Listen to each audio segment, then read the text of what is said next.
Hi, ಇವತ್ತು carrot halwa ಹೇಗೆ ಮಾಡೋದು ಅಂತ ಹೇಳ್ತಾ ಇದ್ದೀನಿ. ಇದಕ್ಕೆ 1 ಬಟ್ಲಷ್ಟು ಕ್ಯಾರೆಟ್ ತೊಗೊಂಡಿದ್ದೀನಿ. 3/4 ಕಪ್ಪಷ್ಟು ಹಾಲು, ಅರ್ಧ ಕಪ್ಪಷ್ಟು ಸಕ್ಕರೆ ತೊಗೊಂಡಿದ್ದೀನಿ. ಅರ್ಧ ಕಪ್ ತೊಗೊಂಡ್ರೆ ಸಾಕಾಗುತ್ತೆ. ದ್ರಾಕ್ಷಿ ಮತ್ತು ಗೋಡಂಬಿ ತೊಗೊಂಡಿದ್ದೀನಿ. ಸ್ವಲ್ಪ ಏಲಕ್ಕಿ ಪೌಡ್ರು ತೊಗೊಂಡಿದ್ದೀನಿ. ಈಗ ನಾನು ಪ್ಯಾನ್ನ ಬಿಸಿ ಮಾಡೋಕ್ಕೆ ಇಟ್ಟಿದ್ದೀನಿ. ಇದಕ್ಕೆ ತುಪ್ಪ ಆ್ಯಡ್ ಮಾಡ್ಕೊತಾ ಇದ್ದೀನಿ. 1 ಟೇಬಲ್ ಸ್ಪೂನ್ ತುಪ್ಪ ಆದರೆ ಸಾಕು.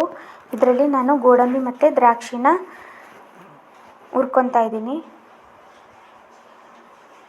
ಗೋಡಂಬಿ ಎಲ್ಲ ಗೋಲ್ಡನ್ ಕಲರ್ ಆಗಬೇಕು, ದ್ರಾಕ್ಷಿ ಎಲ್ಲ ಫುಲ್ ಉಬ್ಬು ಬರಬೇಕು, ಅಲ್ಲಿ ತನಕ ಫ್ರೈ ಮಾಡ್ಕೊಳ್ಳೋಣ. ನೋಡಿ ಆಗಿದೆ. ಈ ಟೈಮ್ನಲ್ಲಿ ನಾನು ಇದನ್ನು ಒಂದು ಬಟ್ಲಿಗೆ ಟ್ರಾನ್ಸ್ಫರ್ ಮಾಡಿ ಇಟ್ಕೊಂಡಿದ್ದೀನಿ. ಇದೇ ಪ್ಯಾನಿಗೆ ಕ್ಯಾರೆಟ್ನ ಹಾಕ್ಕೋತಾ ಇದ್ದೀನಿ. ಇದನ್ನು ಒಂದು 3 ನಿಮಿಷ ಫ್ರೈ ಮಾಡ್ಕೊತಾ ಇದ್ದೀನಿ. ಇದರಲ್ಲಿರೋವಂಥ ರಾ ಸ್ಮೆಲ್ಲು ಹೋಗೋ ತನಕ ಫ್ರೈ ಮಾಡ್ಕೋಬೇಕು. ನೋಡಿ 3 ನಿಮಿಷ ಸಾಕಾಗುತ್ತೆ. ನೋಡಿ ಇಷ್ಟಾದರೆ ಸಾಕು. ಈ ಟೈಮ್ನಲ್ಲಿ ನಾನು 3/4 ಬಟ್ಲು ಹಾಲನ್ನ ಹಾಕ್ತಾಯಿದ್ದೀನಿ. ಚೆನ್ನಾಗಿ ಮಿಕ್ಸ್ ಮಾಡಿ. ಕ್ಯಾರೆಟ್ ಎಲ್ಲ ಹಾಲಿನಲ್ಲೇ ಚೆನ್ನಾಗಿ ಬೇಯಬೇಕು. ಇದಕ್ಕೆ ಒಂದು 10 ನಿಮಿಷ ಟೈಮ್ ತಗೊಳ್ಳುತ್ತೆ. ನೋಡಿ ಚೆನ್ನಾಗಿ ಎಲ್ಲ ಬೇಯ್ತಾ ಇದೆ ಕ್ಯಾರೆಟು ಹಾಲಿನಲ್ಲಿ. ನೋಡಿ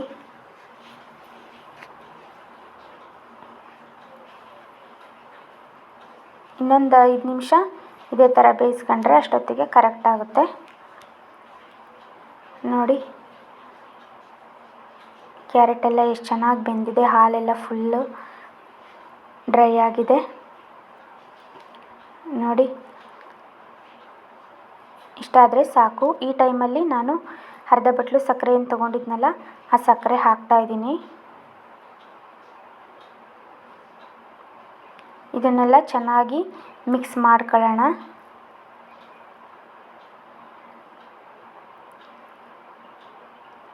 ಇದು ಚೆನ್ನಾಗಿ ಮಿಕ್ಸ್ ಮಾಡ್ಕೊಂಡ್ಮೇಲೆ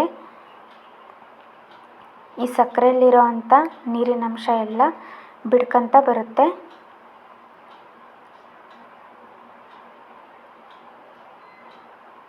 ನೋಡಿ ಈ ಸಕ್ಕರೆಯಲ್ಲಿರೋವಂಥ ನೀರಿನಂಶ ಎಲ್ಲ ಬಿಡ್ತಾ ಬರ್ತಿದೆ.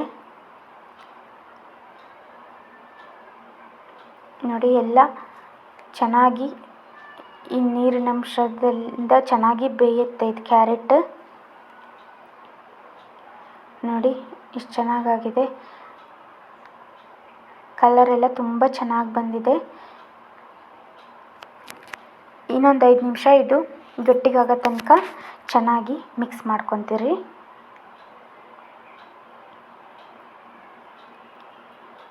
ನೋಡಿ ಎಷ್ಟು ಚೆನ್ನಾಗಿ ಆಗ್ತಾಯಿದೆ.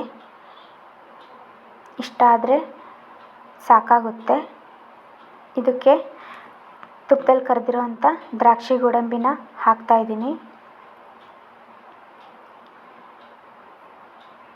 ಮತ್ತು ಏಲಕ್ಕಿ ಪೌಡ್ರು ಒಂದು ಅರ್ಧ ಟೀ ಸ್ಪೂನ್ ಹಾಕ್ತಾಯಿದ್ದೀನಿ.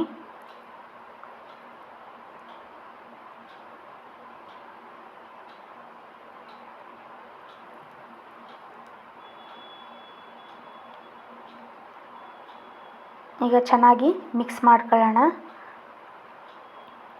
ನೋಡಿ ಇಷ್ಟಾದಮೇಲೆ 1 ನಿಮಿಷ ಸಾಕು ಬೇಯೋಕ್ಕೆ. ಅಷ್ಟಾದರೆ ಸಾಕು. ನೋಡಿ ಇದು ಈಗ ಸ್ವಲ್ಪ ತೆಳ್ಳಗೆ ಅನಿಸುತ್ತೆ. ಆಮೇಲೆ ಸ್ವಲ್ಪ ತಣ್ಣಗಾದ್ಮೇಲೆ ಚೆನ್ನಾಗಾಗುತ್ತೆ.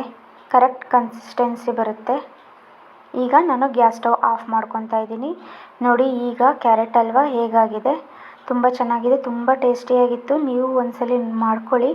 ನನ್ನ ಚಾನಲ್ ಇಷ್ಟ ಆದರೆ ಪ್ಲೀಸ್ ಸಬ್ಸ್ಕ್ರೈಬ್ ಮಾಡ್ಕೊಳ್ಳಿ. ಹಾಗೆ ಒಂದು ಲೈಕ್ ಕೊಡಿ. ಥ್ಯಾಂಕ್ ಯು ವಿಡಿಯೋ ನೋಡಿದ್ದಕ್ಕೆ.